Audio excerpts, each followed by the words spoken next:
Alright, so today, an exciting video. I've reached 50 hours on the 580, and I figure I'll do a review of my first 50 hours and what I think of it. First off, I want to thank Brinly. They saw one of my videos about the equipment, and they wanted to send me some stuff. So they sent me this shirt, and then this cool fishing hat. So big thanks to them. They enjoyed, seeing the equipment, seeing that I use it, and appreciate my purchase. Honestly, I think other than the tractor, they make everything that you see behind me. So we'll get into that. But thank you, Brinly. I appreciate it. Your support is very much appreciated. So let's get into it.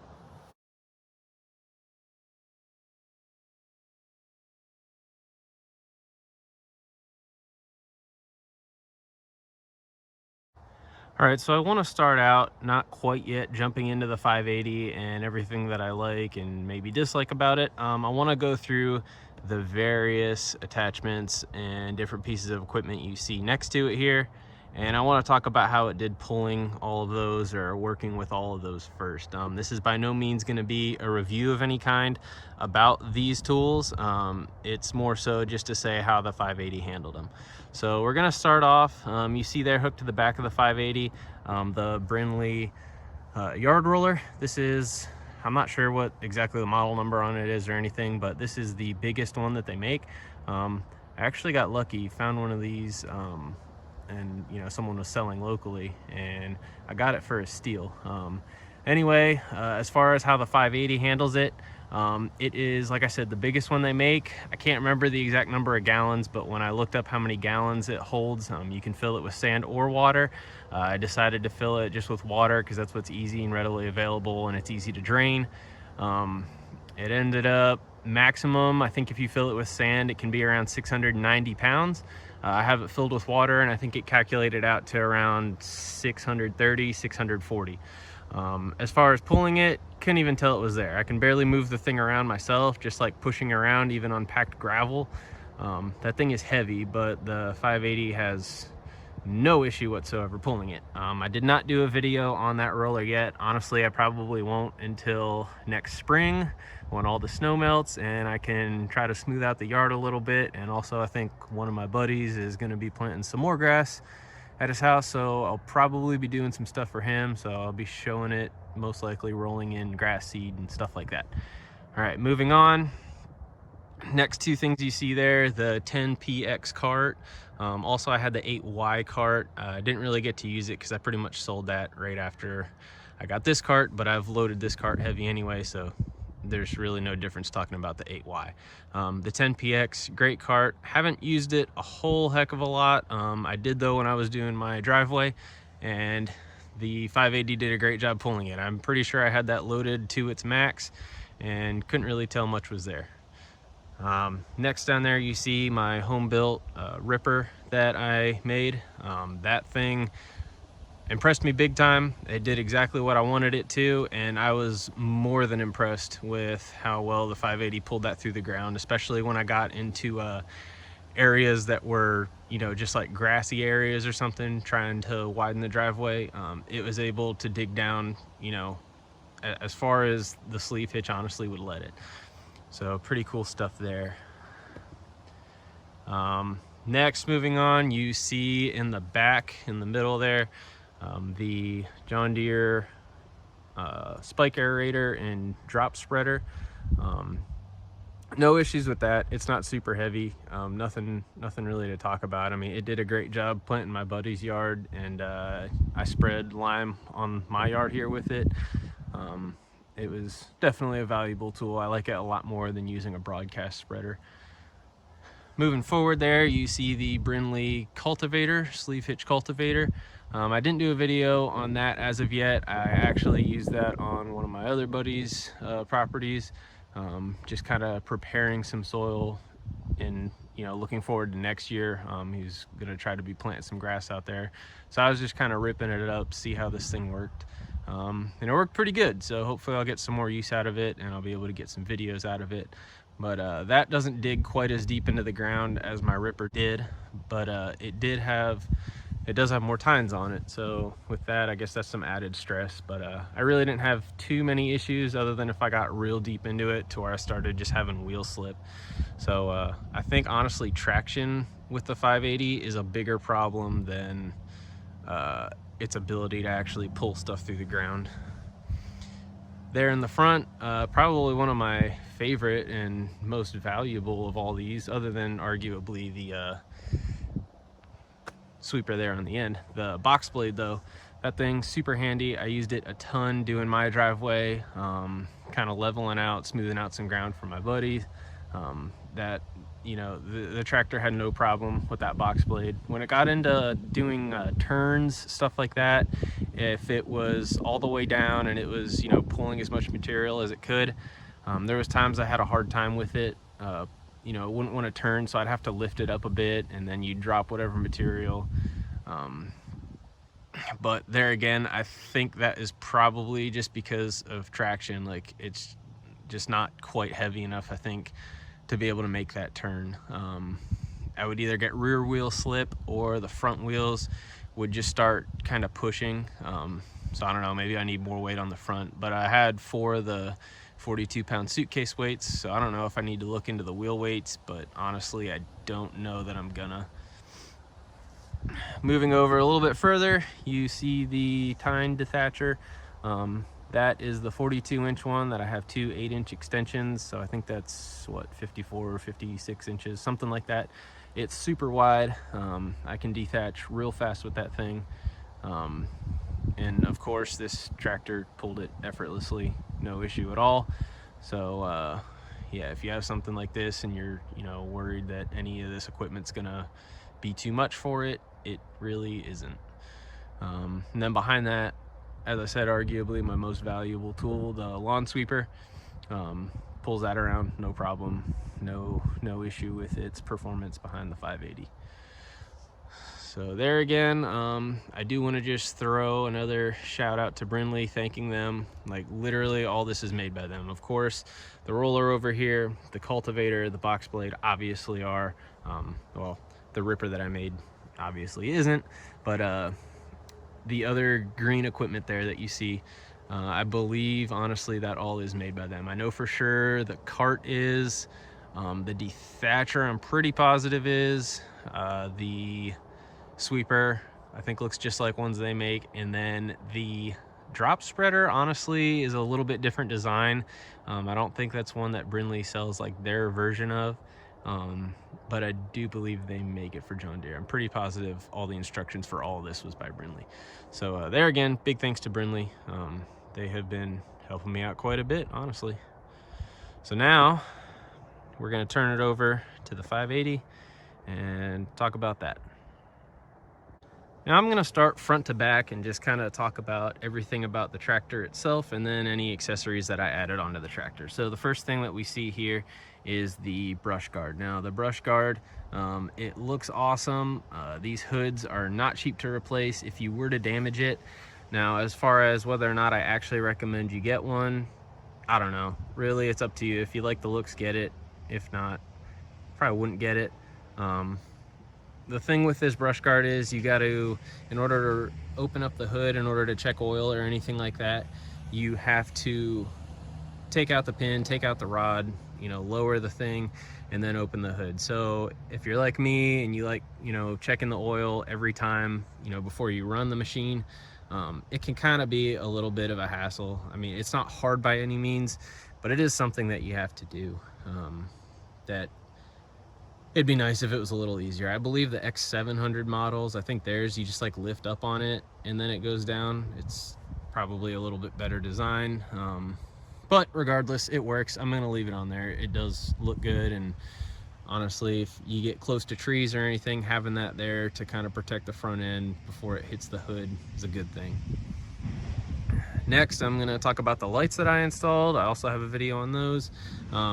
Haven't honestly used them that much. That was more so a thing of like, I just wanted it to have some nice looking LED lights, and it does look good. As far as usability, I can't really report anything. Haven't had any issues yet, and honestly haven't used them much yet.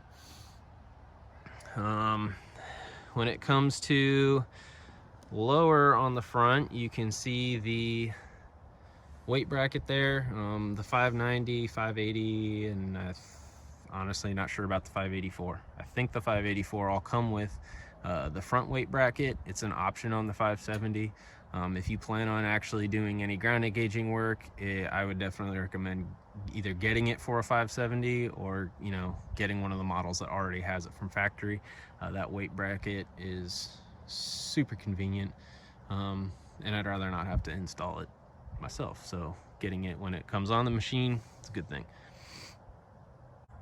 Next thing I want to talk about and make a point of is the power steering that you see down here. So it has hydraulic power steering, which honestly, when I was looking at these, thinking about buying one, I wasn't sure if I really wanted.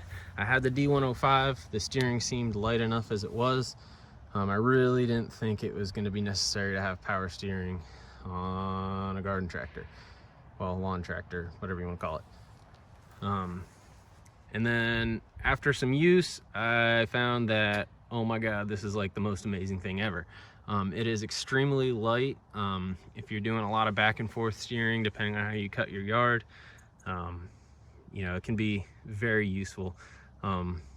I do enjoy it a lot. I'm glad that I have it, and I don't know that I'd go back to something that doesn't have it. So if you're looking at one of these, I highly recommend getting a model with the hydraulic power steering. It is a lifesaver, especially for the fact that on the X570s, those are the sector and pinion, and I guess there's issues with those where it wears out over time. So realistically, on a heavy tractor like this, your best bet is to probably just go with the power steering, unless you're someone that doesn't, you know, want more things to go wrong. If you want the power and capability of the 500 series but don't want the chance for problems, then, you know, maybe don't get the hydraulic steering model, but that is for you to make. Let's keep moving on. Now looking at the engine, so I went again from that D105 up to, you know, this 580, and I gotta say, oh my God, the power that this thing has, it is just unreal compared to the 100 series. I don't know how the bigger 100 series tractors that have like the 25, 26, whatever they are, horse, Briggs and Stratton engines. I know like the 170 and 180. So yeah, they probably have some power, but I can't believe how much power this thing has. You know, the ease at which it, you know, fans grass out, you know, when you're cutting even thick grass, it just amazed me. And then as easily as I can pull equipment around and pull equipment through the ground, I can't really say anything bad about this engine yet. There again, as far as like a con, it just sucks that it's, you know, such a pain in the butt to open the hood to change the oil. Not a major pain, but as I said before with that brush guard, like, I wish that was designed a little bit better, but it'll be all right, I guess. Now we're going to look at a couple controls. So you can see there in bright orange, that's the differential lock. The differential lock on this thing is absolutely amazing, super worth it. I used it so much between, you know, box plating, using my ripper, using that cultivator over at my buddy's because his area is very sandy, silty, so it's pretty hard to get traction there. It's just extremely helpful having that differential lock. So you know, if that's something you think you may need, definitely worth it to upgrade to one of these that has the diff lock. You can also see there the deck height adjustment knob. I like the idea of it, but I absolutely hate the placement of it. You can see here that this section of the fender deck, you know, is bumped up quite a bit. That's because the frame's under there, the hydraulics are under there, you know, it needs room in there. So I'm used to my D105, well, I was used to it, now I'm used to this, but was used to the D105, and it did not have that big bump there for everything. There wasn't as much going on underneath, and the deck height adjustment wasn't there. You know, it was on the fender. So it just took me a while getting used to this, and even still, I feel like I'm gonna kick that thing off when I go to put my foot across there. So yeah, I think There's not too many cons I have about this thing, but that is for sure one of them. I don't like the placement of that. But realistically, that's how most of these mowers are now. I think probably even a lot of other brands. So you're probably not going to get away from that. On the controls, we'll look at this side and then move over to the other side. On this side, you have the orange throttle lever. Right next to it there is the black choke lever.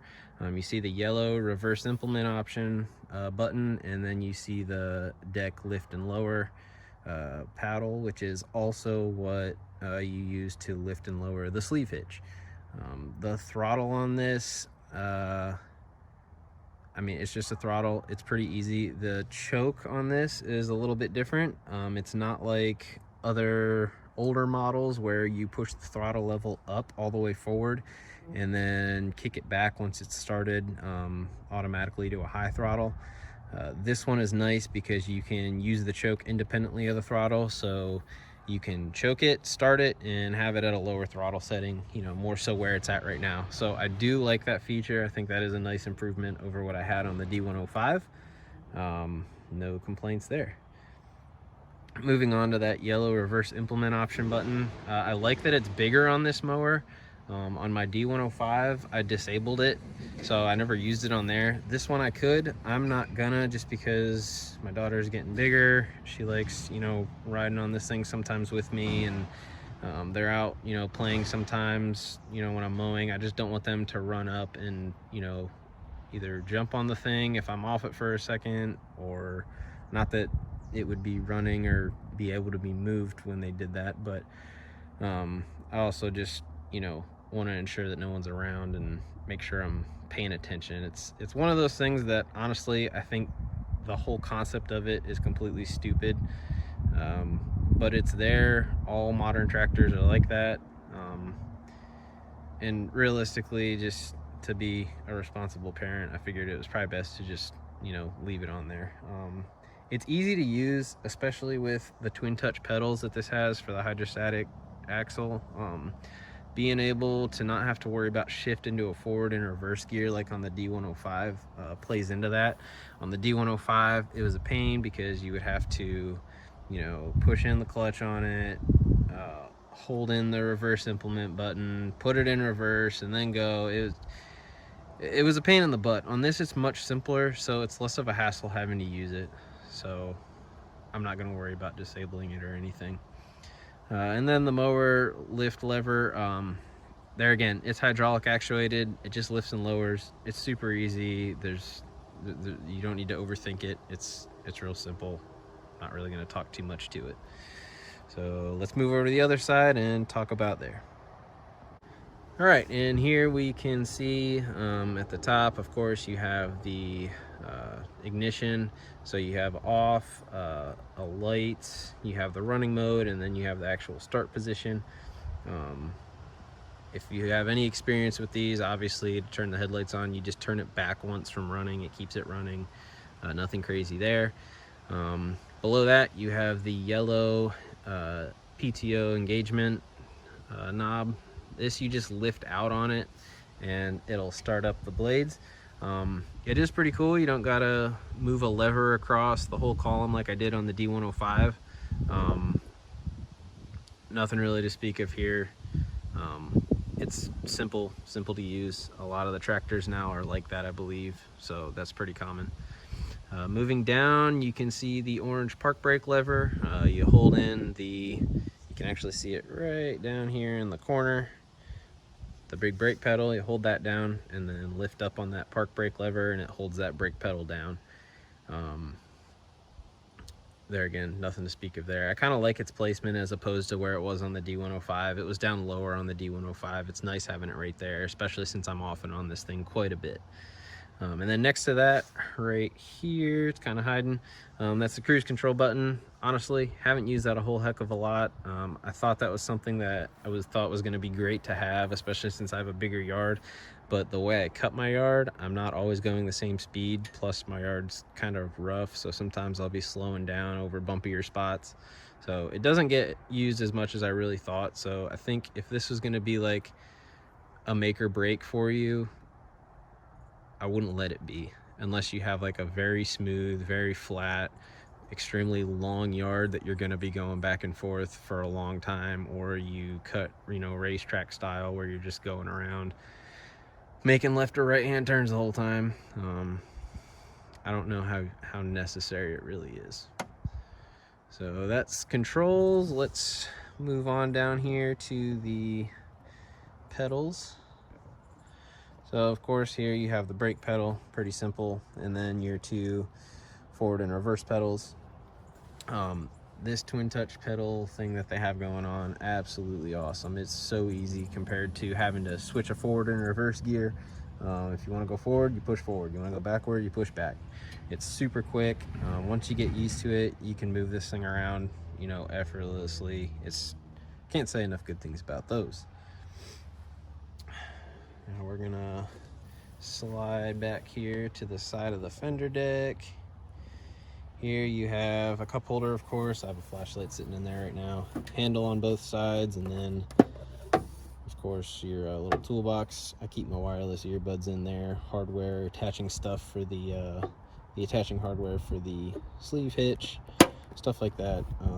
The D105 didn't have that. Has it on this. It is nice being able to have, you know, little tools, hardware, you know, stuff like that in there. It's pretty neat. The seat on this thing, really nice compared to what I had. That cut and sewn, you know, design, it's super nice.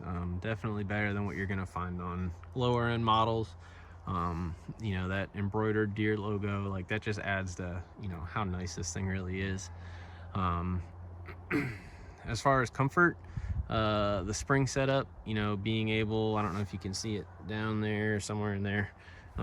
You can move the springs, so depending on how much you weigh, you know, you can adjust that so it is either a little stiffer, you know, if you're heavier, or if you're lighter, you can set it so that it'll be a little softer for you. You'll just move it all the way back if you're heavier, all the way forward if you're lighter. It's a pretty good setup. And then of course you can see down here there's a little adjustment. You can slide it forward and back to your liking. I do have this armrest kit on here. The armrests are I would say worth it. I do use those pretty much every time I mow. It's nice because I don't find myself hunching over to rest my arm on my knee or anything. So having them there, I think it'll help your back out a little bit. And it looks cool. It just adds to the, you know, higher end, you know, style of this tractor. One thing I don't know that I like about this seat is it's a high back seat. I think the highest that they have for these, but it doesn't really, like, I feel like I'm leaning forward a lot more than I should whenever I mow, and I don't know if that's just because I always like looking at the wheel, you know, making sure I'm in a straight line and, you know, lined up with other grass and stuff, but I don't find myself sitting back actually enjoying that, you know, full back height. Realistically, like one that ends, you know, at the bottom of the Deere logo or at that U-shaped piece in there, like, would probably be just fine. So don't get me wrong, the seat is super nice, but I don't know, maybe I just don't have it adjusted right. But I mean, for my legs and everything else to be comfortable, that's where it is. And like I said, I feel like I'm not taking full advantage of that seat, but that's small potatoes. Moving down here, you see the other handle and the fuel fill. Not really anything to say there. It's a fuel fill. I guess having that wide open fuel fill is nice. It's easy to get gas in there. You do have to, at least I find that you have to flip the seat forward though to make it to where you can actually tip a gas can up there, maybe depending on what kind of gas can you have. But I usually have to tip the seat forward anyway, so having it on the side of the fender there for, you know, ease of refueling isn't really necessary compared to what I had on the D105. Now getting onto the business end of this thing, the mower deck. Comparing it to what the D105 had, obviously this is a lot heavier. The D105, had a very light deck. It was just the edge deck. It was 42-inch, 2 blades, so relatively small. You know, this one's 54-inch, the Excel Deep. It's heavier steel. It's 3 blades. This deck weighs 151 pounds, so that's quite a bit. I don't find that it hops around on the ground as much as the 42-inch did, which is nice. I felt like going over bumps and stuff, the 42-inch, that thing was bouncing around like crazy under there. So having, you know, the heavier deck definitely helps out when it comes to, you know, your quality of cut. I do like that it has the adjustable gauge wheels. It's nice because whereas the 42-inch only had 2 on the front on each side, this one having it all around, like I have no scalping issues of the yard now. With the 42, every once in a while I would get into a situation where it would scalp the ground a little bit, but with this, it's nice. I have them set to where the blades will never contact ground, unless it's like, I don't know, like a slightly rolled like hill or hump, whatever, in the yard where it does manage to get in there, but it would have to be like at the center of the deck in order to do that, to where that's the high point. But for the most part, I do like them. And then they do turn. You can turn and lock them. Here, I'll actually show you.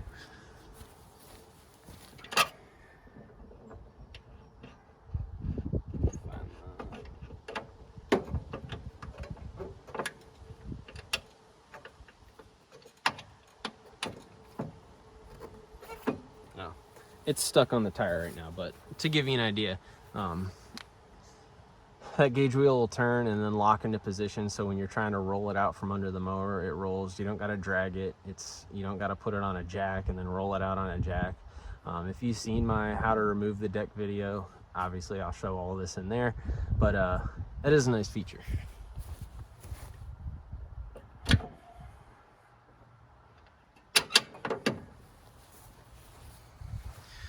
Another thing I like, being able to open these up super easily. I do like blowing this thing off with compressed air every time I mow, just to, you know, keep dust and debris off of it. Being able to clean this deck off is super easy since it has that flat top design and that you can open up those spindle covers. Grass collects under there, and then being able to blow that out, you know, it's just super convenient. And I also can't speak enough on how easy it is to remove this mower deck.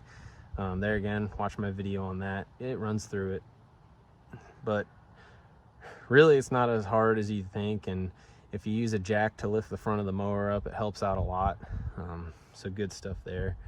The engagement on it is really nice, that electric PTO, and then it has an automatic tensioner, belt tensioner on top of it, so you don't have to worry about having to ever like tighten the belt or anything like that. I want to say the D105 either didn't have any way to tighten it, or it had very little.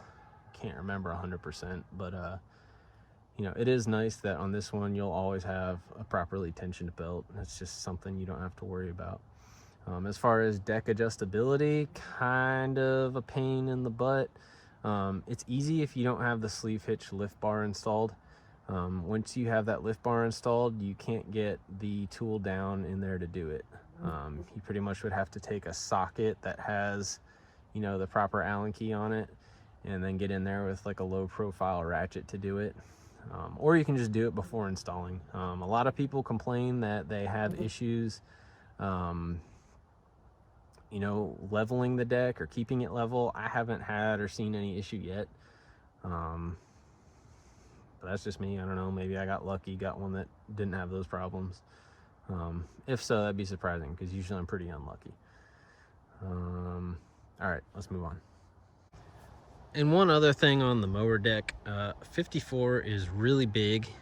If you haven't seen one yet in person, honestly, just this whole tractor is big if you haven't seen it in person. Everyone sees the stuff sitting outside of, you know, home improvement stores, and honestly, I mean, they may seem big, but they're kind of little in overall size of the tractor itself. I know the well, now S180 I think comes in a 54-inch deck, so that one is pretty big.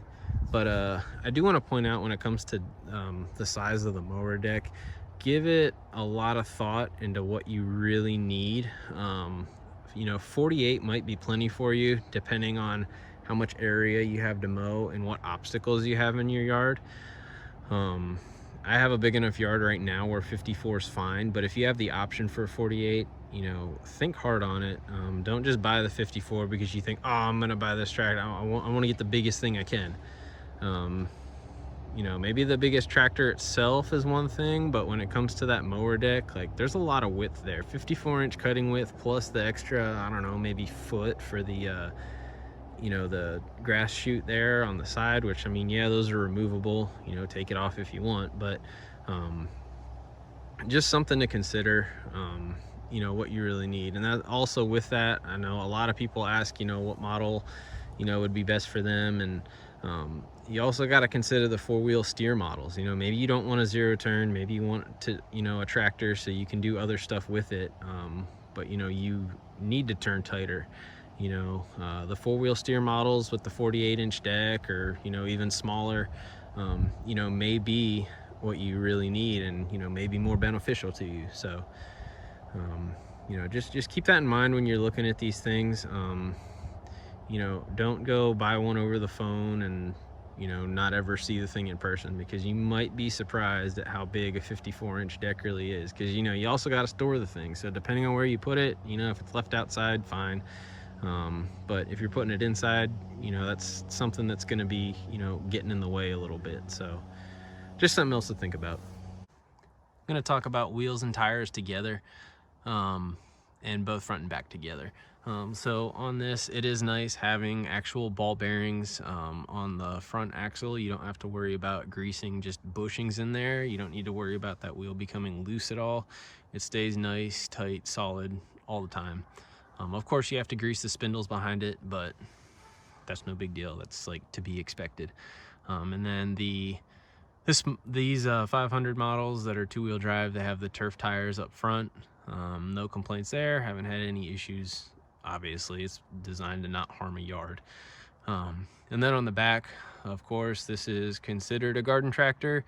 On the light duty side, so light duty garden tractor. It's not like the early 2000s, you know, X585, 595, ones like that, where, you know, that were comparable to the modern 700 series. But this is a garden tractor, so you do have the 5-bolt K72 transaxle, and then these come with the what do they call them, freaking heavy duty all-purpose tires. They are nice. I'm glad that the 580 comes with them. I know the 590s, you have, I guess, an option depending on how well the dealer orders it. They could come with this tire, or they could come with the turf tires.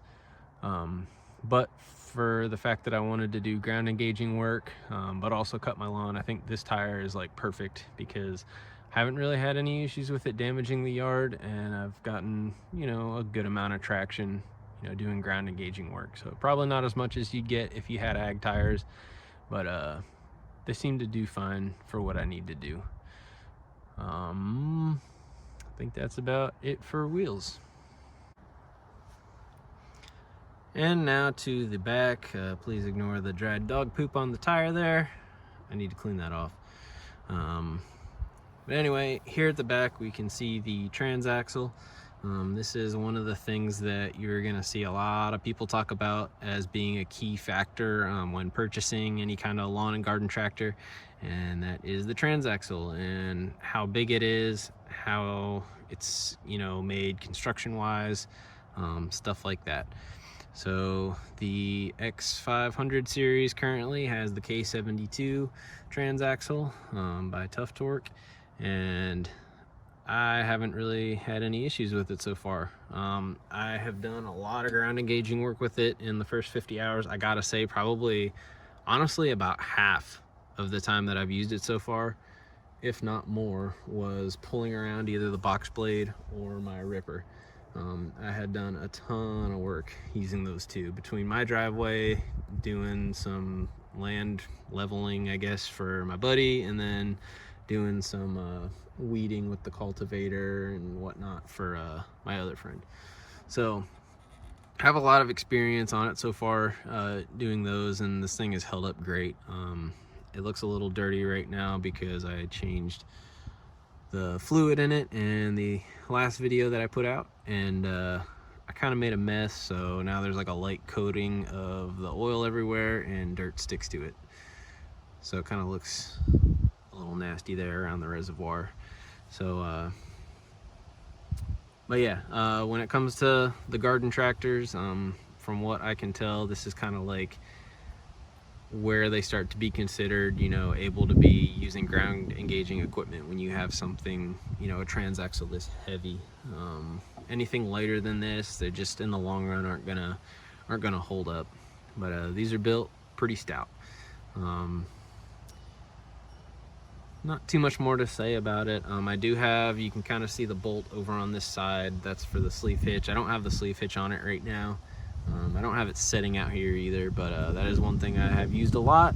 It has had its problems, and there will be more videos to come with that. I have fixes to most of the stuff, and then some things I just can't really fix unless I completely fabricate something myself. But we'll get into that at a later time. Nothing really to complain about this transaxle. All right, now you're probably watching this and thinking, oh wow, he's done all this stuff with the ground engaging implements, you know, everything with the sleeve hitch, you know, that thing's awesome. I need to buy one. So this is one thing where, I don't know, you need to kind of look into it a little more, think about your uses some more. Now, if you think you're going to be doing heavy gardening, heavy, you know, scraping, anything like that, a lot, move up. I can't recommend it for that. The sleeve hitch, honestly, it's designed for light duty work, you know, not lifting extremely heavy things. When I use my ripper and I have 4 weights on that, the thing struggles to lift it. I don't think it's a hydraulic issue with the tractor. I think it's in the sleeve hitch. But your options are limited with this. You're not going to be able to do a whole lot because your limitation is only your weakest point. That point, unfortunately, is the sleeve hitch. Can it be made better? Maybe.